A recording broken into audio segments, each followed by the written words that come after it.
যারা নির্বাচন চায় না তারাও ফ্যাসিবাদের দোসর। মুন্সিগঞ্জে গৃহায়ন উপদেষ্টা আদিলুর রহমান, রাজনৈতিক দলের সঙ্গে আলোচনা করে নির্বাচনের টাইম ফ্রেম দেওয়া হবে।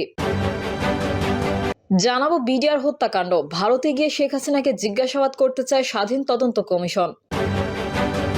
পলককে আদালতের প্রশ্ন, বিচার ব্যবস্থা অ্যানালগ রেখেছেন কেন? এবং সর্বশেষ জানাবো তৃতীয় মেরু, আমরা কি চাই, ভারত কি চায়। এতক্ষণ শুনছিলেন সংবাদ শিরোনাম, এবারে বিস্তারিত। তবে তার আগে অনুরোধ থাকবে আমাদের চ্যানেলটি সাবস্ক্রাইব করে বেল আইকনটি ক্লিক করুন। যারা নির্বাচন চায় না তারাও ফ্যাসিবাদের দোসর। যুক্তরাজ্য বিএনপি সিনিয়র যুগ্ম সাধারণ সম্পাদক পারভেজ মল্লিক বলেছেন, বিভিন্ন অজুহাতে নির্বাচন বিলম্বিত করা বা নির্বাচন প্রক্রিয়াকে বাধাগ্রস্ত করা এক ধরনের ফ্যাসিবাদ, আর যারা এসব প্রক্রিয়ার সঙ্গে জড়িত বা সমর্থক তারা ফ্যাসিবাদের দোসর। পারভেজ মল্লিক বলেন, গেল 3টি নির্বাচনে গণতন্ত্রকামী মানুষের ভোটাধিকার হরণ করেছিল জুলাই অভ্যুত্থানে পতিত ফ্যাসিবাদ। অভ্যুত্থান পরবর্তী সময়ে দেশের মানুষ এখন ভোটাধিকার প্রয়োগের অপেক্ষায়, কিন্তু এখনো নির্বাচন না দিয়ে বর্তমান সরকারকে দীর্ঘমেয়াদী করার চেষ্টা করছে একটি মহল। নির্বাচনের বিরুদ্ধে সব ধরনের ষড়যন্ত্র মোকাবেলায় জাতীয়তাবাদী শক্তির সবাইকে সজাগ এবং ঐক্যবদ্ধ থাকার আহ্বান জানান তিনি। মুন্সিগঞ্জে গৃহায়ন উপদেষ্টা আদিলুর রহমান, রাজনৈতিক দলের সঙ্গে আলোচনা করে নির্বাচনের টাইম ফ্রেম দেওয়া হবে। গৃহায়ন ও গণপূর্তি ও শিল্প মন্ত্রণালয়ের উপদেষ্টা আদিলুর রহমান খান বলেছেন, প্রধান উপদেষ্টা ইতোমধ্যে জাতীয় নির্বাচনের একটি টাইম ফ্রেম ঘোষণা করেছেন। সেই মোতাবেক জানুয়ারি মাসের মধ্যে সংস্কার কমিটির রিপোর্টও জমা দেওয়া হবে। কমিটিগুলোর এই প্রতিবেদন পাওয়ার পরেই সব রাজনৈতিক দলের সঙ্গে আলোচনা করে নির্বাচনের টাইম ফ্রেম দেওয়া হবে। বিডিআর হত্যাকাণ্ড, ভারতে গিয়ে শেখ হাসিনাকে জিজ্ঞাসাবাদ করতে চায় স্বাধীন তদন্ত কমিশন। ভারত সরকার যদি শেখ হাসিনাকে ফেরত না পাঠায় তবে দেশটির অনুমতি পেলে সেখানে গিয়ে বিডিআর হত্যাকাণ্ডের বিষয়ে শেখ হাসিনাকে জিজ্ঞাসাবাদ করবে জাতীয় স্বাধীন তদন্ত কমিশন। সোমবার দুপুরে রাজধানীর রাওয়া ক্লাবে বিডিআর হত্যাযজ্ঞে শহীদ পরিবারের সদস্যদের সঙ্গে মতবিনিময় উপলক্ষে আয়োজিত এক অনুষ্ঠানে এই কথা জানিয়েছেন কমিশনের সভাপতি মেজর জেনারেল আ.ল.ম ফজলুর রহমান। ফজলুর রহমান বলেন, ভারত শেখ হাসিনাকে দেশে না পাঠালে তাদের অনুমতি পেলে তদন্ত কমিশন ভারতে গিয়ে শেখ হাসিনাকে জিজ্ঞাসাবাদ করবে। কোনো সিকিউরিটি আর যানবাহন না দিলেও কাজ চালিয়ে যাওয়া হবে। জাতীয় স্বাধীন তদন্ত কমিশনের সভাপতি বলেন, দেশি বিদেশিরা মিলে বিডিআর হত্যাকাণ্ড ঘটিয়েছে শুধু এই কথা বললেই হবে না, ভারত জড়িত বললেই হবে না, তার সপক্ষে প্রমাণ হাজির করতে হবে। এ সময় ছোট বড় সব প্রমাণ গুরুত্ব দিয়ে দেখা হবে বলেও জানান তিনি। মেজর জেনারেল আ.ল.ম ফজলুর রহমান বলেন, বিডিআর হত্যাকাণ্ডে জাতীয় স্বাধীন তদন্ত কমিশন নিরপেক্ষ থাকবে। নিরপেক্ষ থেকেই সবার সহযোগিতা নিয়ে তদন্ত কাজ চালানো হবে। বিগত 16 বছরে বিডিআর হত্যাকাণ্ডের বহু প্রমাণ নষ্ট হয়ে গেছে। এখন যা হওয়ার তা খোলামেলাভাবে হবে। 3 মাসের মধ্যে বিডিআর হত্যাকাণ্ডের তদন্ত শেষ করার চেষ্টা করা হবে জানিয়ে তিনি বলেন, সময় বাড়ানোর কোনো ইচ্ছা নেই, তবে প্রয়োজন হলে সময় বাড়ানোর আবেদন করা হবে। কমিশন চায় সবাই যেন ন্যায় বিচার পায়। পলককে আদালতের প্রশ্ন, বিচার ব্যবস্থা অ্যানালগ রেখেছেন কেন? আদালতের সাবেক ডাক, টেলিযোগাযোগ ও তথ্য প্রযুক্তি প্রতিমন্ত্রী জুনায়েদ আহমেদ পলকের বক্তব্যে উঠে আসে বিচার ব্যবস্থা ডিজিটাল করার প্রসঙ্গে বিচারকের একটি প্রশ্ন। বিচারক জানতে চান, বিচার ব্যবস্থা অ্যানালগ করে রেখেছেন কেন?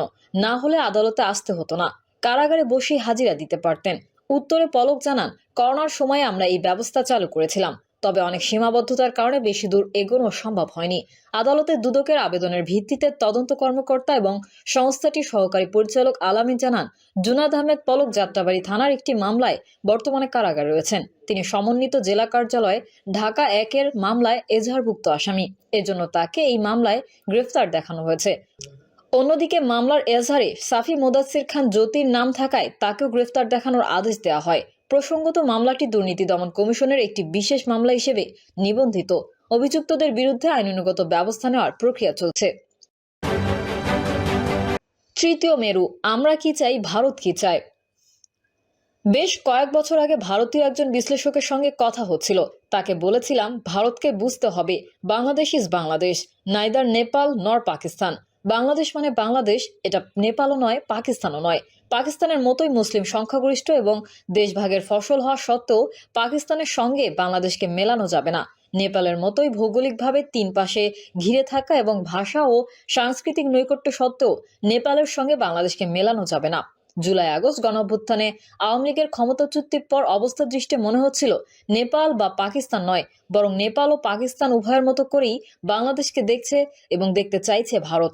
দুই দেশের কূটনৈতিক সম্পর্কের যে অবনতি ঘটেছিল, সামাজিক মাধ্যমে পরস্পর বিরোধী যে বাতাবরণ তৈরি হয়েছিল, উভয়ের জাতীয় পতাকা পোড়ানো বা পাড়ানোর মতো অবিমিষ্যকারিতার পর ২রা ডিসেম্বর সেটি আগরতলায় বাংলাদেশের সহকারী হাইকমিশনের স্থাপনায় হামলায় গিয়ে ঠেকেছিল।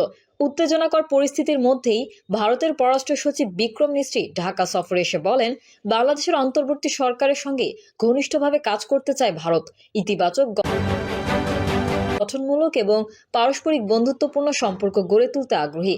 সাংস্কৃতিক, ধর্মীয়, কূটনৈতিক সম্পত্তির ওপর আক্রমণের ঘটনাগুলোকে দুঃখজনক আখ্যা দিয়ে তিনি আশা করেন, সম্পর্ক বেগবান করতে বাংলাদেশ ইতিবাচক মানসিকতা নিয়ে বিষয়গুলো দেখবে। বাস্তবে দেখা যায়, ডিসেম্বরেই সীমান্তে হত্যাকাণ্ড অন্যান্য মাসের তুলনায় বেড়ে যায়। মানবাধিকার সংস্কৃতির ফাউন্ডেশনের তথ্য মতে ২০২৪ সালের যে ৩৮ জন বাংলাদেশের সীমান্তে নিহত হন, তাদের মধ্যে 7 জনই নিহত হন ডিসেম্বরে। আবার মুক্তিযুদ্ধে বাংলাদেশের বিজয় দিবস 16 ডিসেম্বরকে ভারতের ঐতিহাসিক বিজয় আখ্যা দিয়ে দেশটির প্রধানমন্ত্রী নরেন্দ্র মোদী টুইট করেন। স্বাভাবিকভাবেই এই নিয়ে বাংলাদেশের তীব্র প্রতিক্রিয়া হয়।